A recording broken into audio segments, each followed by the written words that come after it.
Pois bem, sejam muito bem-vindos a este canal.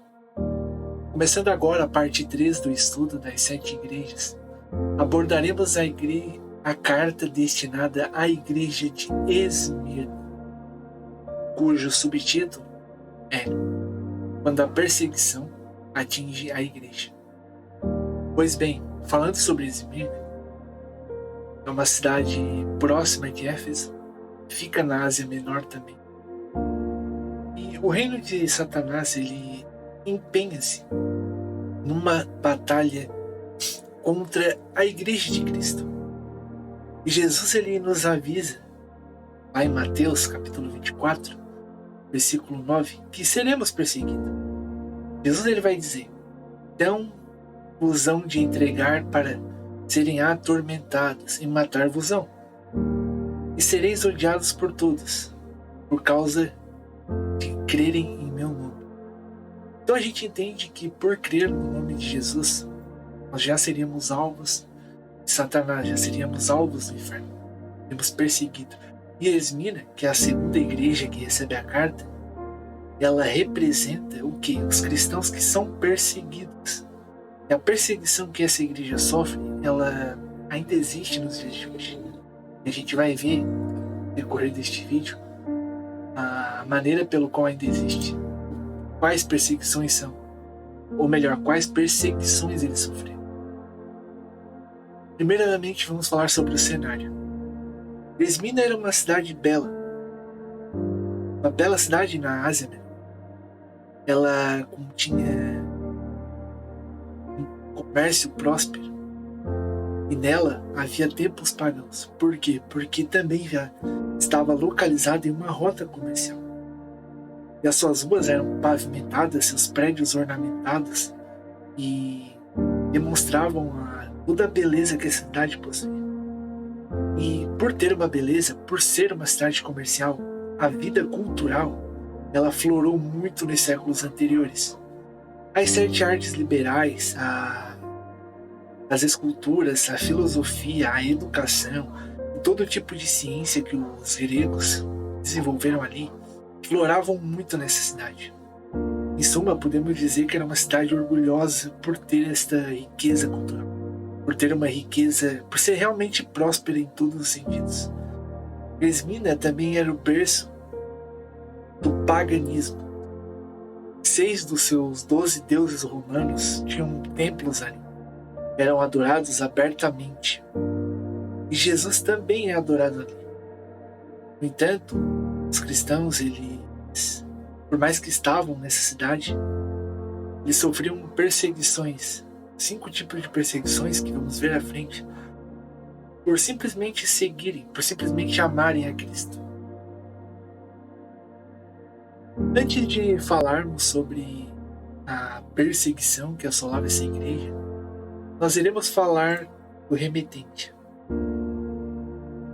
Ao anjo da igreja de Esmirna, escreva o seguinte: esta é a mensagem daquele que é o primeiro e o último, que morreu e tornou a viver. Jesus, ele já se identifica como o primeiro e o último, como alfa e ômega. Mas então a sua apresentação, ela já é um tanto quanto dramática. Por quê? Porque ele dá a entender que ele é eterno.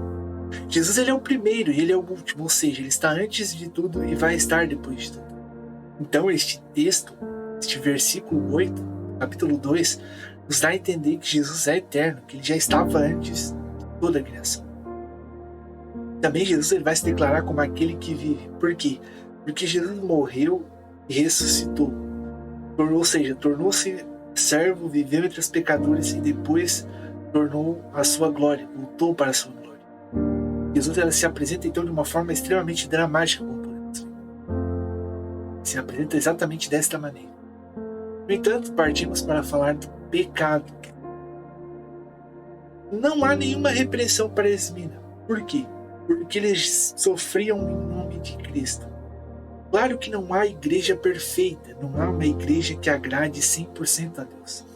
Todas as igrejas, todos os grupos, comunidades, elas possuem seus defeitos, possuem seus acertos, possuem suas qualidades, suas virtudes, seus pecados, até mesmo Esmina. Só que Jesus ele não chama atenção justamente porque eles já sofriam demais. Jesus não ia já falar mal deles, sendo que ia condenar alguma prática, sendo que eles já estavam numa situação tanto quanto complicada. Então, a gente já entende que não há igreja perfeita, obviamente. E Esmina, ela ficou, digamos assim, isenta de receber uma repreensão de Jesus. Justamente porque eles amavam a Cristo e sofriam justamente por amar a Ele. E agora a gente entra na parte do sofrimento, que é a parte mais longa deste texto. Na parte do sofrimento, perceba que Jesus ele vai começar dizendo: eu sei o que vocês estão sofrendo. E isso mostra que Cristo ele já observava essa igreja. Ele prestava atenção na opressão que estava sobre ela. Sabia exatamente o que eles faziam, o que acontecia com eles. Ou seja, ele está dizendo que sabe exatamente o que acontece conosco. Sabe exatamente o que Esmirna passou. Sabe exatamente o que eu e você passamos. O que eu e você iremos passar no. Mas sobre as perseguições, nós vamos elencar 5 perseguições. Sendo a primeira delas a perseguição governamental, como a gente pode perceber no texto. Esmirna estava sobre uma tirania romana. Então os crentes dessa cidade já sofriam perseguições pelas cláusulas romanas, pela legislação romana. E eram capturados e levados em cativeiros. As perseguições romanas, elas tendiam a ser em virtude do fato de não se prostrarem a César. Roma exigia que todo cidadão deveria se prostrar diante de César, vê-lo como Deus. No entanto, os cristãos tinham apenas um único rei, aquele que era o rei dos reis, Jesus. E, portanto, ousavam não se dobrar diante de César, porque César era simplesmente um homem, não era Deus. Para eles, o único rei, o único imperador, o único digno de se prostrarem era Jesus. E, portanto, sofriam essa perseguição. Eram caçados, eram mortos, eram colocados em prisões. E hoje em dia ainda há uma perseguição política, se a gente analisar bem. Porque, pouco a pouco, o povo perde a liberdade religiosa. Outra perseguição daquele tempo, que é comum hoje, é chamada perseguição econômica. Jesus diz: sei de tua tribulação e pobreza. Note, pobreza. A palavra pobreza denota alguém que é desprovido de bens. E por que a igreja de Esmina era pobre, mesmo estando uma das cidades mais prósperas de Roma? Pois bem, qualquer um poderia prosperar em Roma, desde que prostrasse diante de César.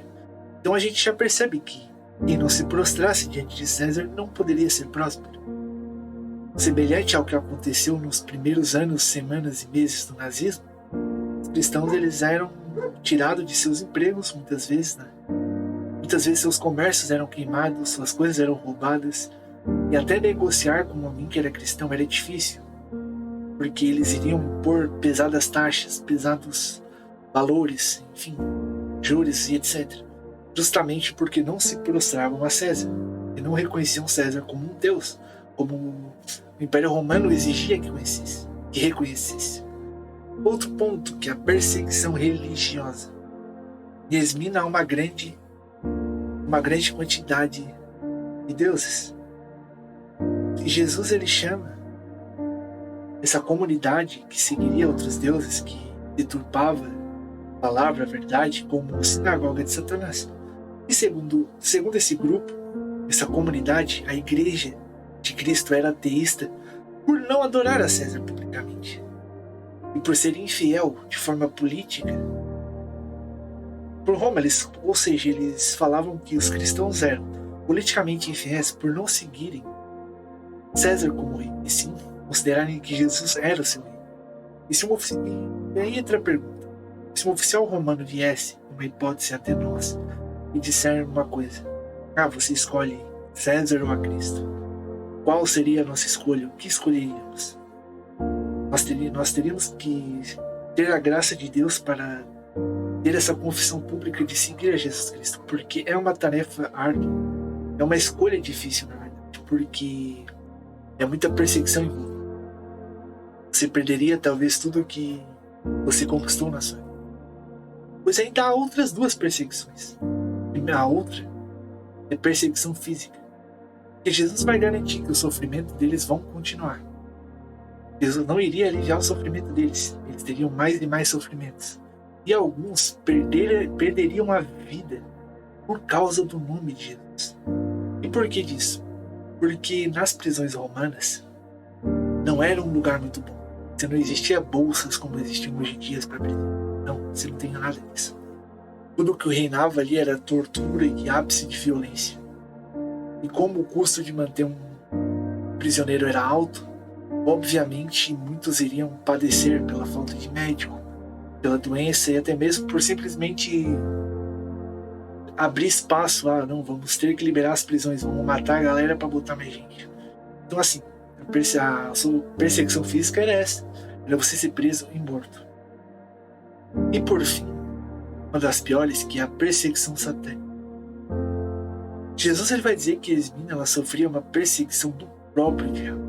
Porque quando alguém vive por Cristo, ama Cristo, se entrega totalmente a Ele, naturalmente você sofre perseguição. Você entra numa guerra espiritual contra o inferno. O inferno ele vai se levantar contra você de todas as maneiras. E por trás de cada uma dessas perseguições que eu citei, você vai achar o próprio Satanás movendo seus palitos, movendo as lideranças, movendo as pessoas envolvidas. Principalmente os imperadores, que foram os mais cruéis de toda a história. Mesmo diante de toda essa perseguição, esse sofrimento, nós ainda vamos ter o alerta de Cristo. É aquele bom e velho alerta, a mensagem de sempre. Então, apesar das perseguições, vamos ver Jesus falando: aqueles que têm ouvido para ouvir, então ouçam o que o Espírito diz à igreja. Jesus novamente ele vai manter esse alerta, porque aquele que obedece ao Espírito sabe como lidar com a situação, conseguirá passar pela tribulação. Porque a obediência ela já é uma evidência de que amamos Deus, de que seguimos a Cristo. Portanto, esse alerta ele vai se manter em todas as igrejas e não vai ser diferente.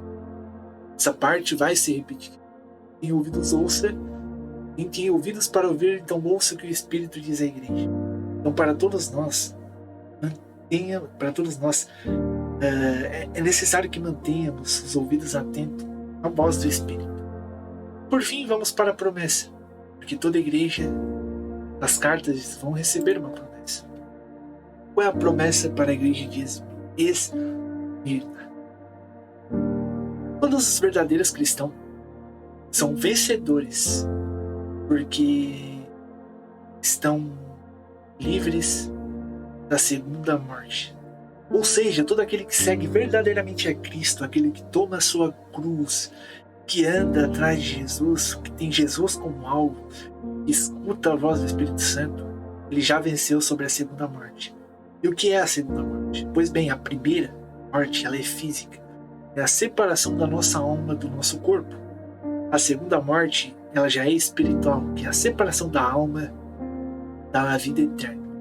E a mensagem para Esmirna, a mensagem de Esmirna, é para que sejamos completamente dedicados a Jesus Cristo, a sermos devotos, a seguirmos e a passarmos pela perseguição, pela tribulação, para passarmos pela tribulação em nome dele, sobrevivendo a ele, morrer por ele, lutar por aquilo que acreditamos que seja certo. Para manter essa promessa, devemos, que custe o que custar, se custar a nossa vida para mantermos íntegros, que custe a nossa vida. Porque nos séculos 2, 3, 4, vemos histórias de pessoas que perderam suas vidas por amor a Jesus. Um dos exemplos que é no século 2, que é Policarpo. Ele era um homem que, na queda do Império Romano, ele não negou a sua fé e por conta disso a sua vida lhe foi tirada. Ele foi preso, ele foi torturado e antes dele ser julgado, para os leões famintos, em um coliseu.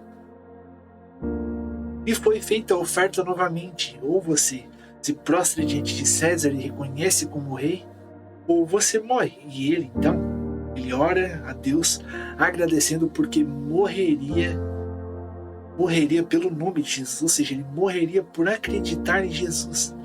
Ele simplesmente aceita a pena de morte, ele aceita morrer. E furioso, o imperador na época, ele vai meio que anular que ele seria morto por animais, porque não seria do agrado dele. Então ele simplesmente manda queimar o cara vivo. E antes de queimar o cara vivo, reza a história da Igreja Católica, ele simplesmente rezou agradecendo a Deus por estar morrendo em seu nome, por estar morrendo por causa de sua fé. E assim esse cara morre, ele morre queimado e convicto da fé que ele tinha. Ele não se prostrou diante de César, ou seja, ele temeu mais a Deus do que a César. Ele temeu tanto a Deus a ponto que custou a sua vida. Ele preferia perder a sua vida aqui na terra para não perder a vida do céu. Isso é uma mensagem importante para nós, termos essa convicção. Porque é fácil falar quando lidamos com a história, mas e se for nós nessa posição, será que a gente teria essa capacidade? Será que nós teríamos esse discernimento de negar a nós mesmos, de nós nos entregarmos em uma situação onde nós morreremos por amor a Cristo? Nós temos essa capacidade? Então que fica essa reflexão para todos nós, porque é algo difícil, é algo complicado, é algo que é uma situação que nenhum de nós viveu ainda, nenhum de nós sabe, nenhum de nós passou perto, apesar de termos situações semelhantes, mas nada que venha ameaçar nossa própria vida. Pois bem, se você assistiu até aqui, deixe seu like, curta, compartilhe, se inscreva principalmente para ajudar o canal a crescer. Na próxima quarta continuaremos essa série, trazendo a terceira igreja, que é Pérgamo. Acredito eu que é Pérgamo, se não me falha a memória. Continuaremos essa série até completar todas as 7 cartas e por fim um vídeo extra onde traremos uma conclusão geral do que cada uma representa na vida do cristão moderno. Amém?